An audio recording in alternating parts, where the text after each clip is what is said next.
একদিন আমি ঠিক করলাম রাতে মন্দিরের দিকে যাব। সবাই বলতো সেখানে এক ভূত আছে।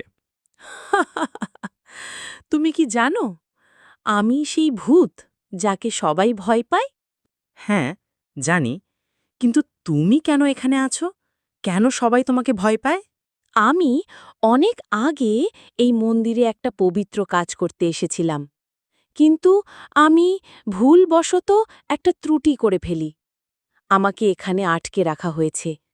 তাহলে তুমি মুক্তি পেতে চাও? হ্যাঁ, আমি মুক্তি চাই। আমার একমাত্র ইচ্ছে এই অভিশাপ থেকে মুক্তি পাওয়া। তাহলে আমি তোমার সাহায্য করতে পারি। আমি এই কাজটি সঠিকভাবে সম্পন্ন করব। তুমি কি পারবে? হ্যাঁ, আমি পারব। আমি পবিত্র কাজটি সম্পন্ন করব। তুমি আর এখানে আটকা পড়বে না। ধন্যবাদ রাহুল, আমি আজ মুক্তি পেলাম। তোমার সাহস আর ভালোবাসায় আমি চিরকাল কৃতজ্ঞ। এটা আমার দায়িত্ব ছিল।